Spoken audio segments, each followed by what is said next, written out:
आज का हमारा टॉपिक है जल संसाधन। इसके अंतर्गत हम निम्नलिखित विषयों का अध्ययन करेंगे। सबसे पहले जल संसाधन के बारे में हम पढ़ेंगे। पूरी पृथ्वी के 71% भाग पर जल विद्यमान है, परंतु अलवणीय जल, जिसको हम पीने योग्य पानी बोलते हैं, उसकी मात्रा केवल 3% है। यानी कि कुल जल का केवल 3% ही पीने योग्य है। अलवणीय जल की उपलब्धता स्थान और समय के अनुसार भिन्न भिन्न है। इस दुर्लभ संसाधन के आवंटन और नियंत्रण पर तनाव और लड़ाई झगड़े संप्रदायों, राज्यों, प्रदेशों के बीच विवाद का विषय बन गए हैं। यानी कि जल के ऊपर, क्योंकि एक ऐसा दुर्लभ संसाधन है जिसकी आवश्यकता हम सबको है, और इसके ऊपर बहुत सारे देशों के, राज्यों के आपस में लड़ाई झगड़े, तनाव होते रहते हैं। विकास को सुनिश्चित करने के लिए जल का मूल्यांकन और सुरक्षा आवश्यक हो गई है। अगर हमें भविष्य में लगातार विकास करना है तो इस जल का संरक्षण करना बहुत ही आवश्यक है। इस अध्याय में हम भारत में जल संसाधनों, इनके भौगोलिक वितरण, क्षेत्रीय उपयोग और इसके संरक्षण और प्रबंधन की विधियों के बारे में चर्चा करेंगे। सबसे पहले भारत के जल संसाधनों का हम वर्णन करेंगे। भारत में कुल विश्व का जो धरातल है उसका 2.45% है और जल संसाधनों का 4% है, जबकि जनसंख्या पूरे विश्व की 16% भारत में निवास करती है। इन आंकड़ों से पता चल रहा है कि भारत में जल संसाधन के ऊपर जनसंख्या का कितना दबाव है। देश में एक वर्ष में वर्षण से प्राप्त कुल जल की मात्रा लगभग 4000 घन किलोमीटर है। धरातलीय जल और पुनः भौम जल से 1869 घन किलोमीटर जल उपलब्ध है। इसमें से केवल 60% जल का ही लाभदायक उपयोग किया जा सकता है। यानी कि हमारी पहुंच तक टोटल जो जितना जल विद्यमान है भारत में, उसकी 60% तक ही पहुंच है। इसके अलावा वो जो जल है हिम नदियों के रूप में या किसी अन्य रूप में विद्यमान है। इस प्रकार देश में कुल उपयोगी जल संसाधन 1122 घन किलोमीटर है। धरातलीय जल संसाधन के 4 प्रमुख स्रोत हैं: नदियां, झीलें, तलैया और तालाब। देश में कुल नदियों तथा उनकी सहायक नदियां जिनकी लंबाई 1.6 किलोमीटर से अधिक है। यानी कि यहाँ पर हम उन नदियों के बारे में बात कर रहे हैं जिनकी कम से कम लंबाई 1.6 या इससे ज़्यादा किलोमीटर की है। तो उन नदियों की कुल संख्या 10,360 है। यहाँ पर हम धरातलीय जल संसाधन की बात कर रहे हैं। जो जल धरातल के ऊपर हमें मिलता है वो धरातलीय जल कहलाता है और वो नदियों, झीलों, तालाबों में विद्यमान है। किसी भी नदी का जो जल प्रवाह है वो उसके जल ग्रहण क्षेत्र के आकार के ऊपर निर्भर करता है कि उस नदी में कितना जल बह के आएगा। एक नदी अपने आसपास के क्षेत्र से जितना जल ग्रहण करती है उस क्षेत्र को जल ग्रहण क्षेत्र कहा जाता है। दूसरा है, भारत में भूमिगत जल के रूप में जल विद्यमान है। वर्षण से प्राप्त जल भूमि द्वारा सोखे जाने के बाद भौम जल बनता है। भारत के कुछ भागों के नदी बेसिनों में भौम जल अपेक्षाकृत अधिक है, क्योंकि एक नदी बेसिन में लगातार जब पानी चलता रहेगा सतह के ऊपर से, तो वहां के नीचे जमीन के अंदर जल की मात्रा ज्यादा मिलेगी। भूमिगत जल को कुएं खोदकर या ट्यूबवेल बोर करके हम प्राप्त करते हैं। हैंडपंप, ट्यूबवेल या कुओं के द्वारा हम जमीन के अंदर से जल को निकालते हैं। पंजाब, हरियाणा, राजस्थान और तमिलनाडु राज्य भूमिगत जल का सबसे ज्यादा प्रयोग कर रहे हैं, जबकि छत्तीसगढ़, उड़ीसा, केरल भूमिगत जल की क्षमता का कम उपयोग कर पा रहे हैं। लेगून के रूप में जल उपलब्ध है भारत में। भारत की समुद्री तट रेखा विशाल है और कुछ राज्यों में समुद्र तट बहुत अंदर तक है, जिस कारण से वहाँ पर बहुत सी लैगून बन गई हैं। लैगून हम बोलते हैं खारे पानी की झील को, जिस झील के अंदर खारा पानी होता है, और ज़्यादातर ये झीलें समुद्र के किनारे होती हैं, तो इनको लैगून के नाम से जाना जाता है। केरल, उड़ीसा और पश्चिम बंगाल में इन लैगूनों में बड़े जल संसाधन हैं। सामान्यतः इन जलाशयों में खारा जल होता है, जिसका घरेलू उपयोग कम हो पाता है। ज़्यादातर इस जल का उपयोग मछली पालन, चावल की कुछ निश्चित किस्मों और नारियल इत्यादि की सिंचाई के लिए किया जाता है। जल की मांग और उपयोग। अब हम पढ़ेंगे भारत में जल की मांग किस किस रूप में है और किस किस प्रकार से हम जल का उपयोग करते हैं। पारंपरिक रूप से भारत एक कृषि प्रधान अर्थव्यवस्था है। इसकी जनसंख्या का लगभग 2/3 भाग कृषि पर निर्भर करता है। इसलिए पंचवर्षीय योजनाओं में कृषि उत्पादन को बढ़ाने के लिए सिंचाई के विकास को एक अति उच्च प्राथमिकता प्रदान की गई है। यानी कि भारत एक कृषि प्रधान देश है और भारत की कृषि मुख्य रूप से मानसूनी वर्षा पर निर्भर न रह के सिंचाई के ऊपर भी बहुत हद तक निर्भर है, जिस कारण से भारतीय सरकार अपनी जो पंचवर्षीय योजनाएं, अपनी नीतियां जो बनाती हैं, उनमें विशेष तौर पर सिंचाई के विकास की ओर अतिरिक्त ध्यान दिया जाता है। बहुत सी बहुउद्देशीय नदी घाटी परियोजनाएं जैसे भाखड़ा नांगल, हीराकुंड, दामोदर घाटी, नागार्जुन सागर, इंदिरा गांधी नहर परियोजना इत्यादि भी सिंचाई व्यवस्था के विकास के लिए ही शुरू की गई। धरातलीय जल और भौम जल का सबसे अधिक उपयोग कृषि में होता है। कृषि में धरातलीय जल का 89% और भौम जल का 92% जल उपयोग किया जाता है। इसके अलावा औद्योगिक सेक्टर और घरेलू सेक्टर में जल का उपयोग होता है। सबसे ज्यादा जल की मांग भारत में सिंचाई के लिए है।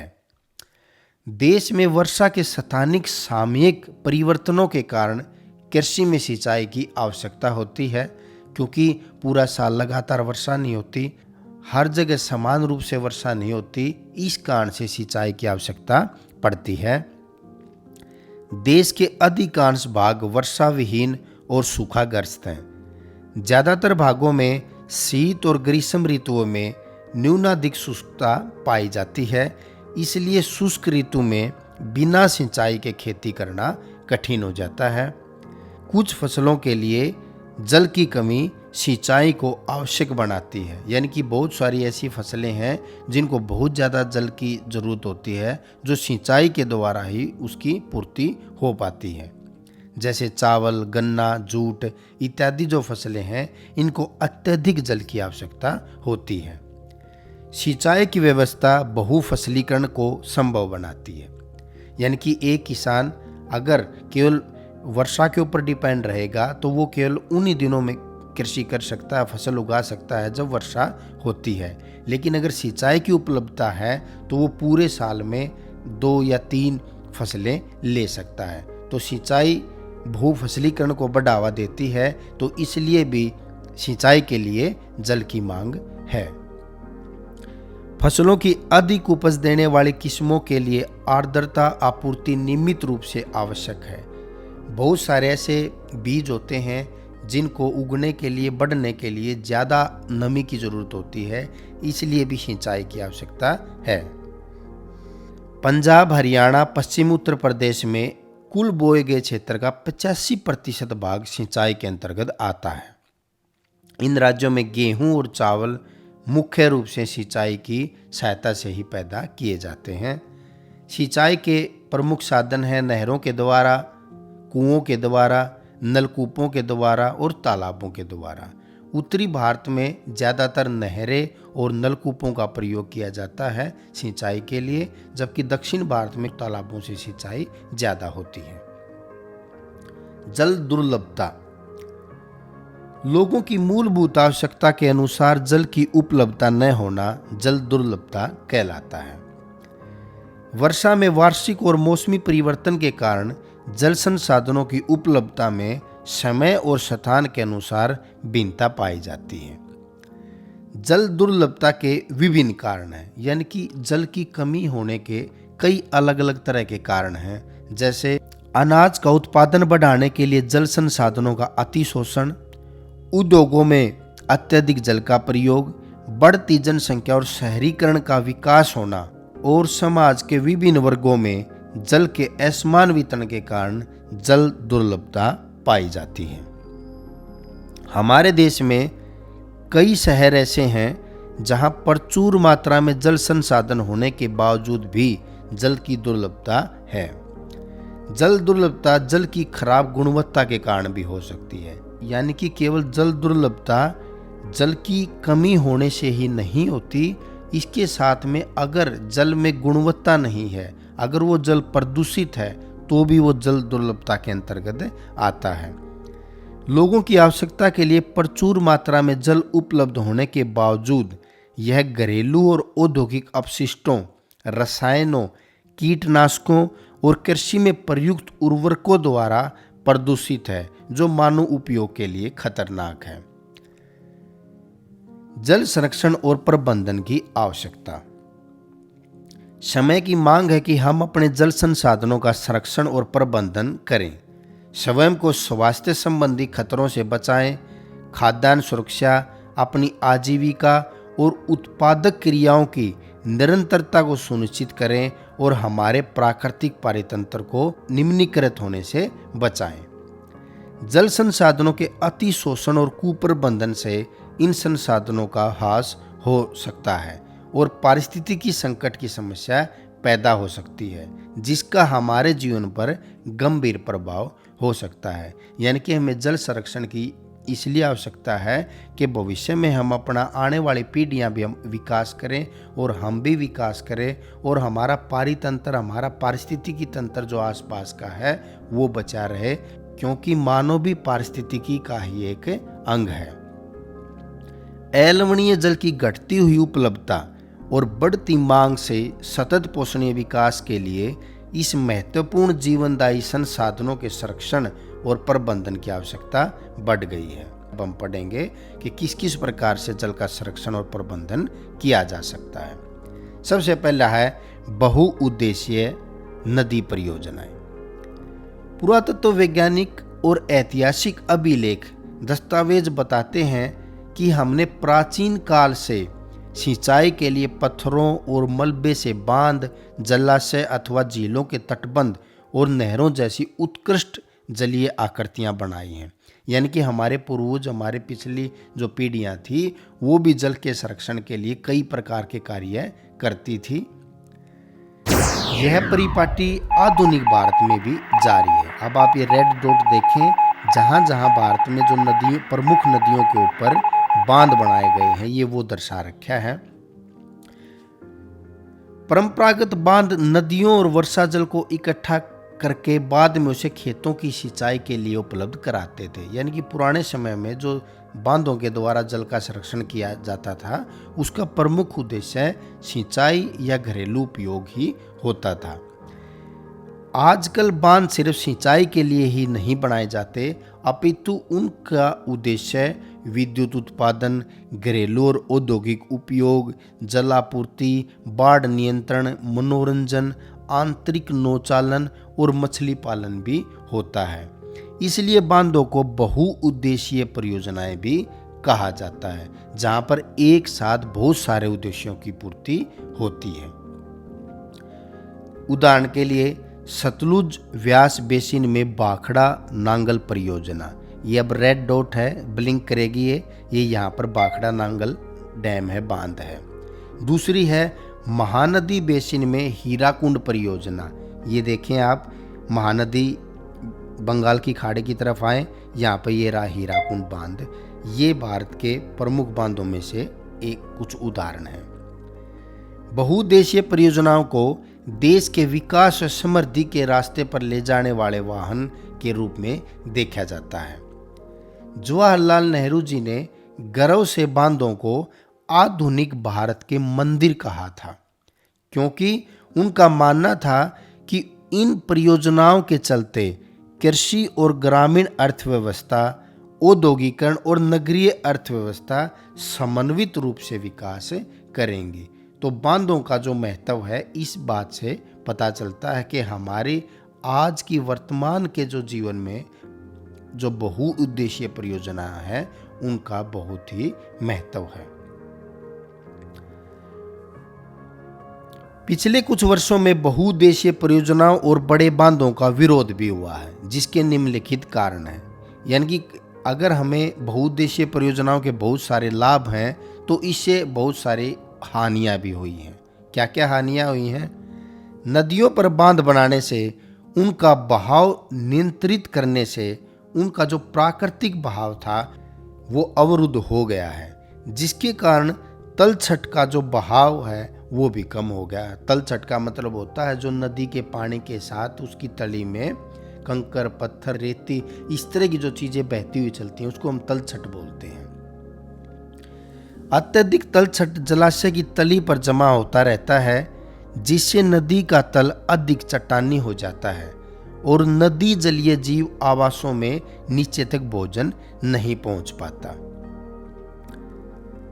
यह भी एक विडंबना है कि जो बांध बाढ़ नियंत्रण के लिए बनाए जाते हैं उनके जलाशयों में तलछट जमा होने से आगे चल के वही बाढ़ का कारण भी बनते हैं, क्योंकि धीरे धीरे करके जो तलछट है वो जमा होता रहता है और बांध की गहराई कम होती रहती है, जिससे उसकी जल को अपने संजो के रखने की क्षमता कम हो जाती है, जिससे वो आगे चल के फिर बाढ़ का कारण बनता है। अत्यधिक वर्षा आने की दशा में तो बड़े बांध भी कई बार नियंत्रण में असफल रहते हैं।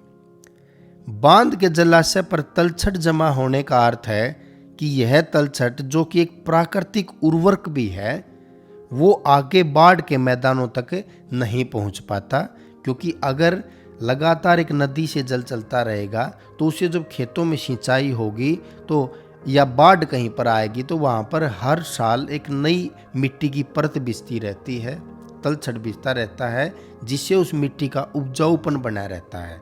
अगर ये सारा तलछट बांध के कारण रुक जाएगा तो आगे के जो बाढ़ के मैदान हैं उनकी जो मिट्टी है उसका निम्नीकरण हो जाता है। बांध नदियों को टुकड़ों में बांट देते हैं, जिससे विशेषकर अंडे देने की ऋतु में जलीय जीवों का नदियों में स्थानांतरण अवरुद्ध हो जाता है।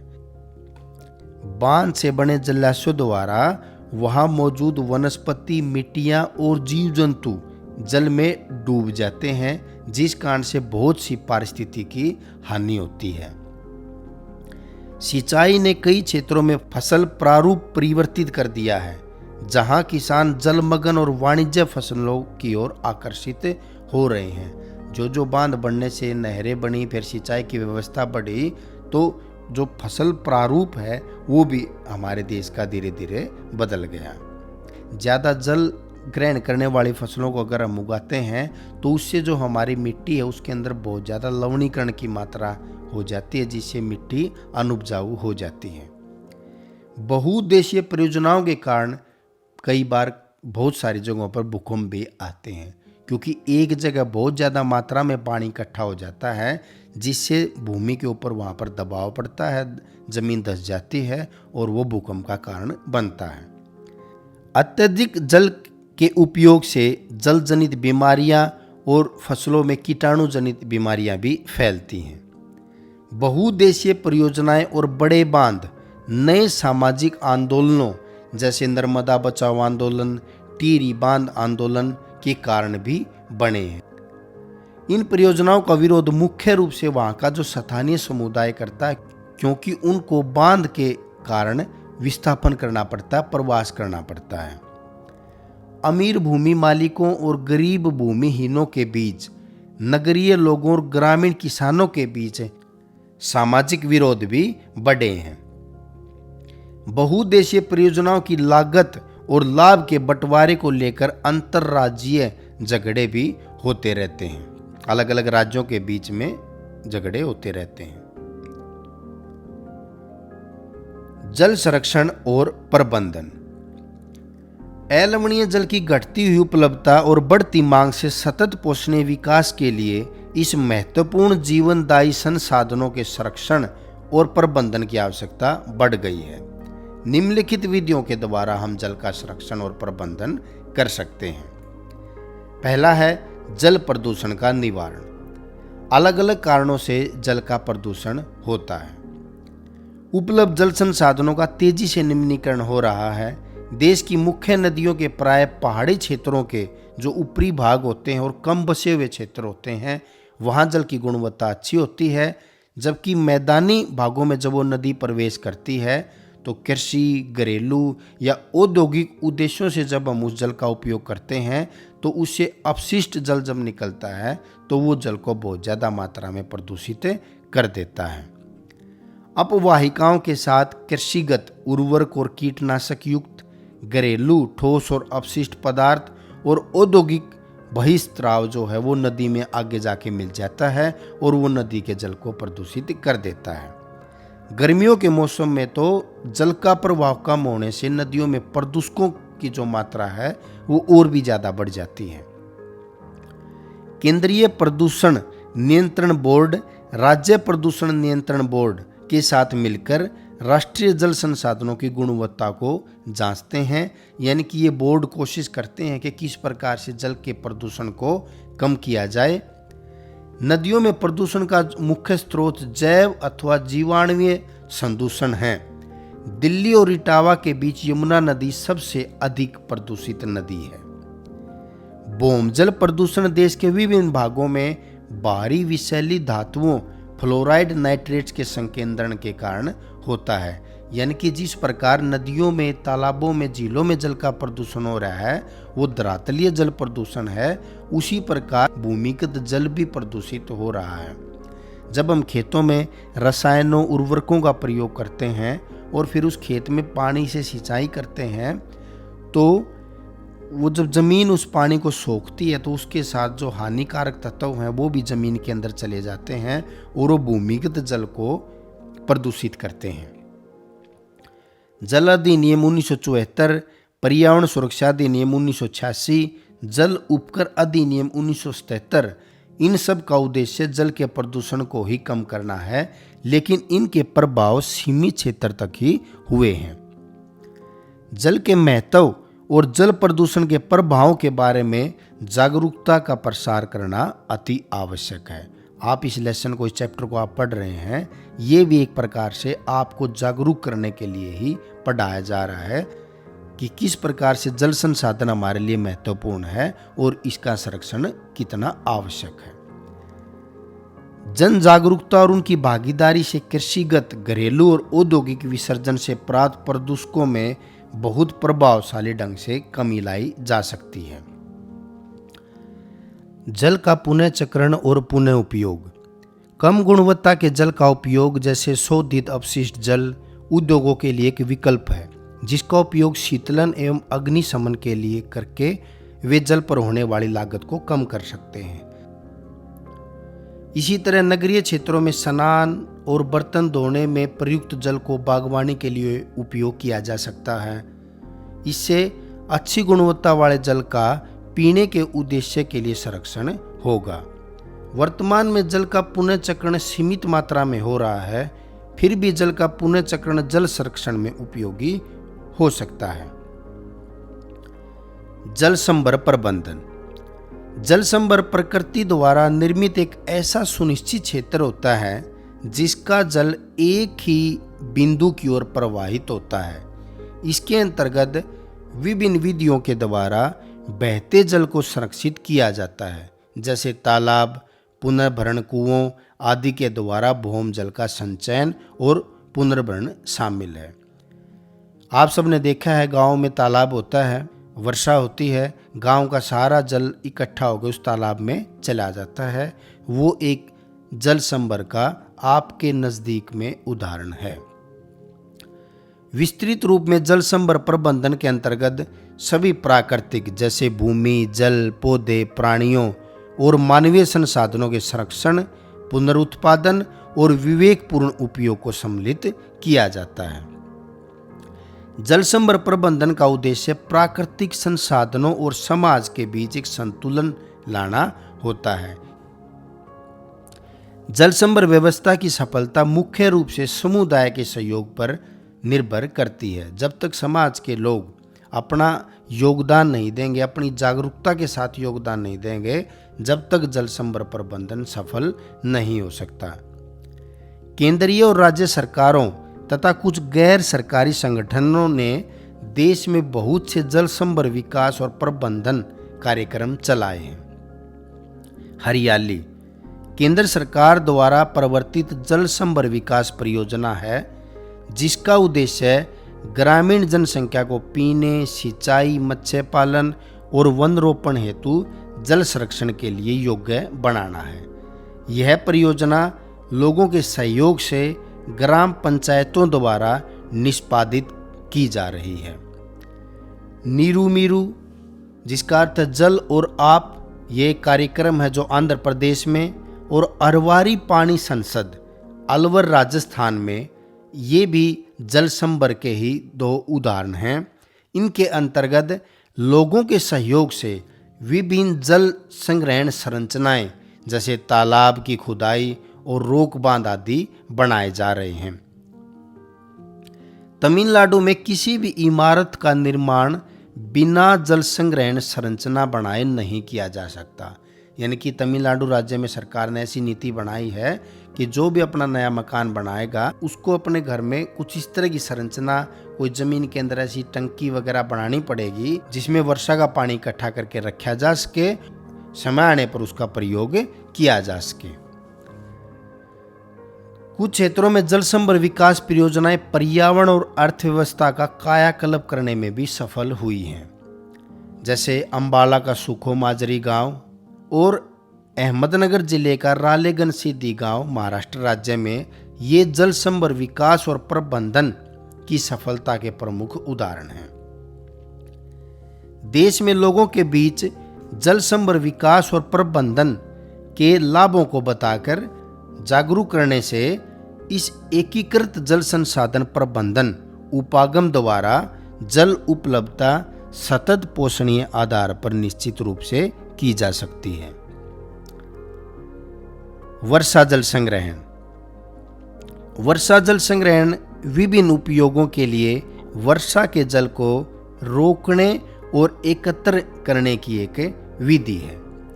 इसके अंतर्गत आपके मकान के अंदर एक टंकी बना दी जाती है। जब छत के ऊपर बारिश होती है तो उस बारिश का पानी एक पाइप के द्वारा उस टैंक में इकट्ठा हो जाता है और आवश्यकता पड़ने पर हैंडपंप या बाल्टी वगैरह की सहायता से हम उस पानी का प्रयोग निकाल के कर सकते हैं। इसका उपयोग भूमिगत जल भृतों के पुनर्भरण के लिए भी किया जा सकता है।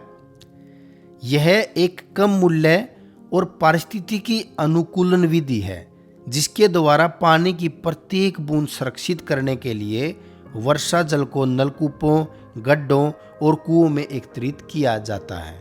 एक प्रकार से जैसे आपके गांव में तालाब है, जो आपके पूरे गांव में जो वर्षा हुई उसका पानी जो इकट्ठा हुआ वो भी धीरे धीरे जमीन के अंदर ही जाता है, तो वो भूमिगत जल की भी पूर्ति करता है। तो उसी तरह से नलकूपों के द्वारा, गड्ढों और कुओं के द्वारा वर्षा का पानी जमीन के नीचे इंजेक्ट किया जाता है।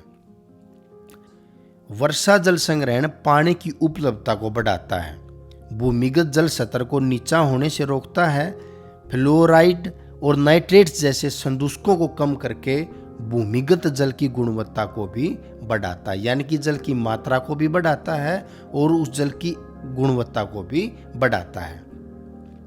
मृदा अपरदन और बाढ़ को भी रोकता है। यदि इसे जल भृतों के पुनर्भरण के लिए उपयोग किया जाता है तो तटीय क्षेत्रों में लवणीय जल के प्रवेश को भी रोकता है। जो समुद्र के किनारे का जो क्षेत्र होता है, क्योंकि वहाँ पर किनारे पर समुद्र होने के कारण जो भूमिगत जल है वो लवणीय होता है। अगर वहाँ पर वर्षा के जल को एकत्रित किया जाए तो उस लवणता को भी कम करता है। देश के विभिन्न समुदाय लंबे समय से अनेक विधियों से वर्षा जल संग्रहण करते आ रहे हैं। ग्रामीण क्षेत्रों में परंपरागत वर्षा जल संग्रहण सतह संचयन जलाशयों जैसे झीलों, तालाबों, सिंचाई तालाबों आदि में किया जाता है। राजस्थान के अर्ध शुष्क और शुष्क क्षेत्रों में वर्षा जल संग्रहण ढांचे, जिन्हें कुंड अथवा टाका कहा जाता है, उनका निर्माण घर अथवा गांव के पास संग्रहित वर्षा जल को एकत्रित करने के लिए किया जाता है। टाका में वर्षा जल अगली वर्षा ऋतु तक संग्रहित किया जा सकता है, यानी कि एक वर्षा ऋतु में जल को संग्रहित कर लिया जाता है, जिसका फिर अगले साल तक धीरे धीरे करके प्रयोग किया जाता है। वर्तमान में पश्चिमी राजस्थान में छत वर्षा जल संग्रहण की रीति इंदिरा गांधी नहर से उपलब्ध 12 पेयजल के कारण कम होती जा रही है। वर्षा जल संग्रहण घरेलू उपयोग के लिए भूमिगत जल पर समुदाय की निर्भरता को कम करता है। अगर घर घर में वर्षा जल को इकट्ठा कर लेंगे तो पूरे समुदाय के पास जो जल की जो मात्रा है वो बढ़ जाएगी, जिससे भूमिगत जल के ऊपर दबाव कम होता है। वर्षा जल संग्रहण विधि का देश के बहुत से राज्यों में बड़े पैमाने पर उपयोग किया जा रहा है। अब इस चैप्टर के कुछ मुख्य क्वेश्चन। जल संसाधन का वर्णन कीजिए। भारत के जल संसाधनों का वर्णन कीजिए। जल की मांग किस किस रूप में है? सिंचाई के रूप में, घरेलू औद्योगिक आवश्यकताएं हैं जल की। सिंचाई के साधन कौन कौन से हैं? जल दुर्लभता क्या होती है? जल संरक्षण और प्रबंधन की आवश्यकता क्यों है? बहुउद्देशीय नदी परियोजनाएं किन्हें कहा जाता है? ये किन किन उद्देश्यों को पूरा करने के लिए बनाई गई हैं? और बहुउद्देशीय परियोजनाओं के क्या लाभ और हानियां हैं? ये क्वेश्चन बनता है। वर्षा जल संग्रहण क्या होता है? जल संभर प्रबंधन किसे कहा जाता है? ये सब मुख्य क्वेश्चन इस चैप्टर से बनेंगे। आपने इस वीडियो को देखा, इसके लिए धन्यवाद। और अगली वीडियोज को देखने के लिए या सिलेबस की और वीडियोज को देखने के लिए आप मेरे चैनल को सब्सक्राइब भी कर सकते हैं। धन्यवाद।